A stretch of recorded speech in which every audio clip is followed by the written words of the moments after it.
Donc, c'est des gens qui endurent, quelles que soient les attaques, quels que soient les durs des gens, quels que soient les propos des gens, ceux qui sont touchés par le Seigneur, ceux qui ont l'esprit d'Élie, c'est-à-dire le Saint-Esprit tout simplement, hein, parce que ça, l'esprit qui a dirigé Élie, c'est le Saint-Esprit. Donc ceux qui ont le Saint-Esprit, c'est des gens qui vont endurer toutes sortes de combats, c'est des gens qui se tiennent devant Dieu. Et parce qu'ils se tiennent devant le Seigneur, ils ne peuvent que tenir, n'est-ce pas, tenir face aux faux prophètes.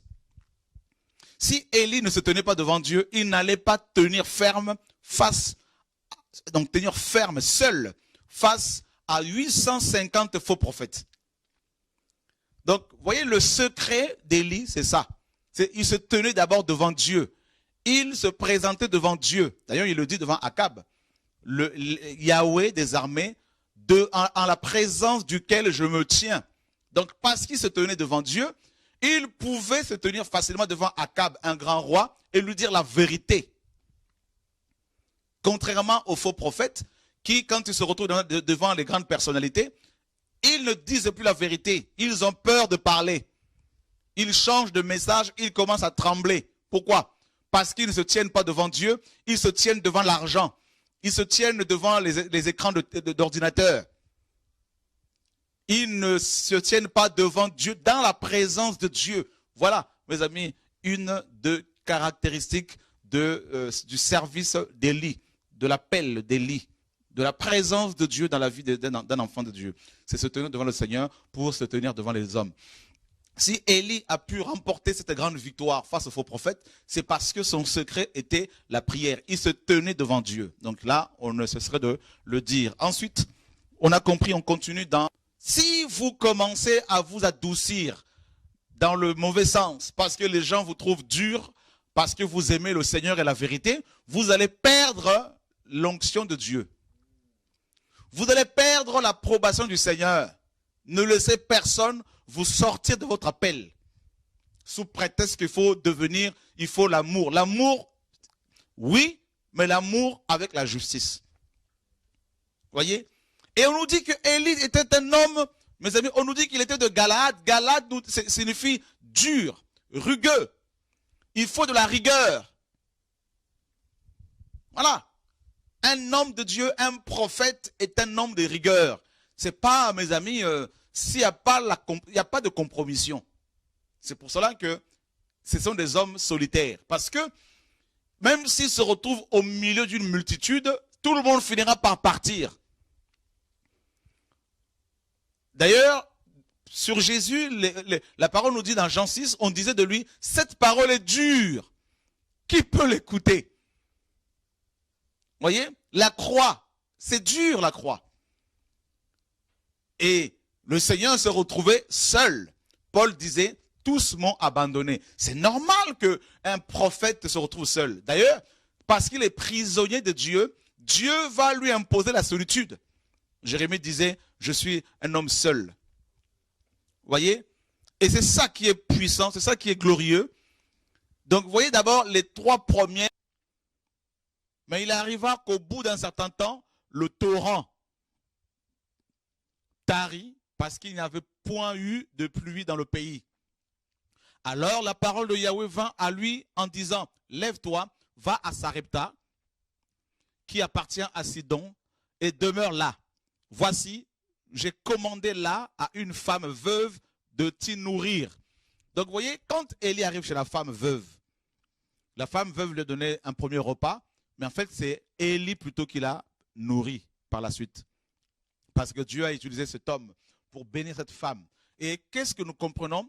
Il y a une particularité aussi, une autre particularité de l'appel d'Élie, c'est l'assistance aux veuves, l'assistance aux orphelins, aux pauvres.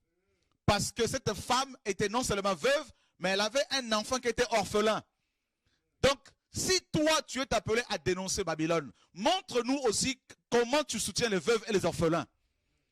Parce que Jésus ne s'est pas contenté à dénoncer Babylone, il a également nourri les pauvres. Il a guéri les malades. Il faut aussi qu'on voit cet aspect dans vos ministères.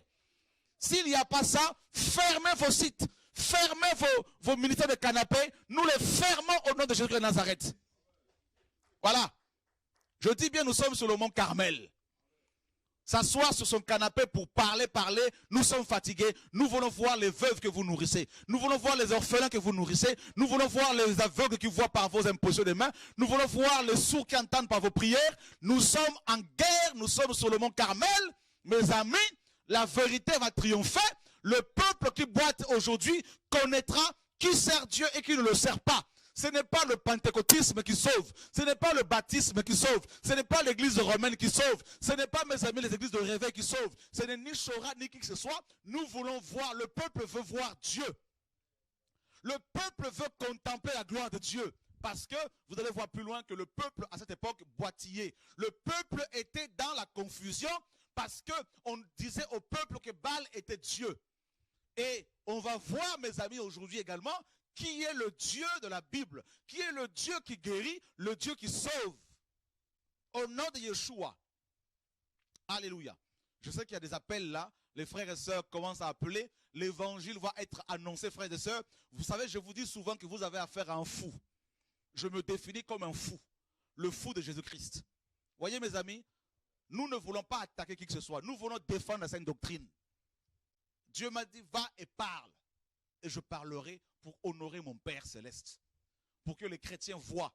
Parce que nous sommes dans une génération, tout le monde vient au nom de Dieu. Tout le monde vient pour dire Dieu m'a mandaté, Dieu m'a appelé. Mais nous voulons voir les œuvres. Vous ne pouvez pas prêcher un Dieu qui n'agit pas dans vos vies. Voilà, le ministère c'est pas ça. S'asseoir, parler, il faut bouger, il faut sortir. Le peuple veut voir. Nous sommes dans un temps où, n'est-ce pas, on veut voir qui est qui, car on reconnaît un arbre à ses fruits. Voilà.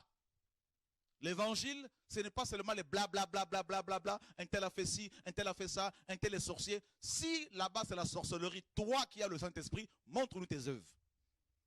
C'est ce que les chrétiens doivent dire à ces hommes et ces femmes. Montrez-nous vos œuvres. Voilà, car on reconnaît un arbre à ses fruits.